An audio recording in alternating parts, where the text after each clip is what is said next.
Okay, so 5 years after my sexual assault, another woman in the church who happened to be friends with my parents ended up coming forward and telling a similar story as to what I had told 5 years earlier. And the congregation believed her. And so my parents at the time ended up leaving the congregation, and there was a great big church split that transpired over it.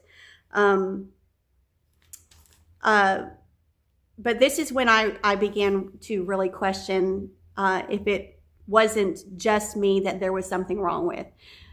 All of my life, because of everything that I have told you, has transpired, and there's so much more that I haven't said, but these are the main points that I was trying to walk you up to.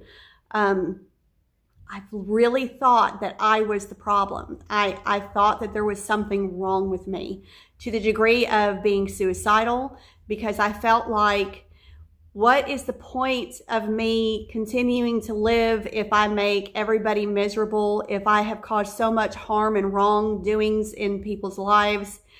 I've tried hard to do the opposite of that. I've tried to be good. I've tried to love. I've tried unconditionally. I have always had a heart of gold. In fact, I used to always blame God for having this heart, because I felt like, why would God give me such a huge heart and then place me here to receive piles of shit along the way? I just never could understand why my life was always horrid and miserable and depressing, and I was at the point of really wanting to give up. In 2012, I ended up having a nervous breakdown, and I became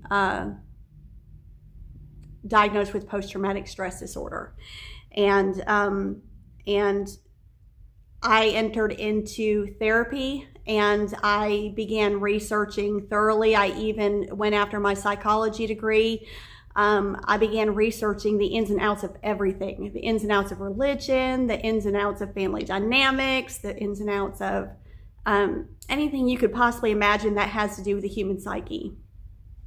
And I did so because I was trying to figure this out. I was trying to find a lifeline. I was trying to have more hope as to what had transpired, and more understanding, so that maybe I could live another day. Maybe it wasn't me. That's the hope that I kept. Maybe it wasn't me. And I just always kept coming back to me being the only common denominator in it all.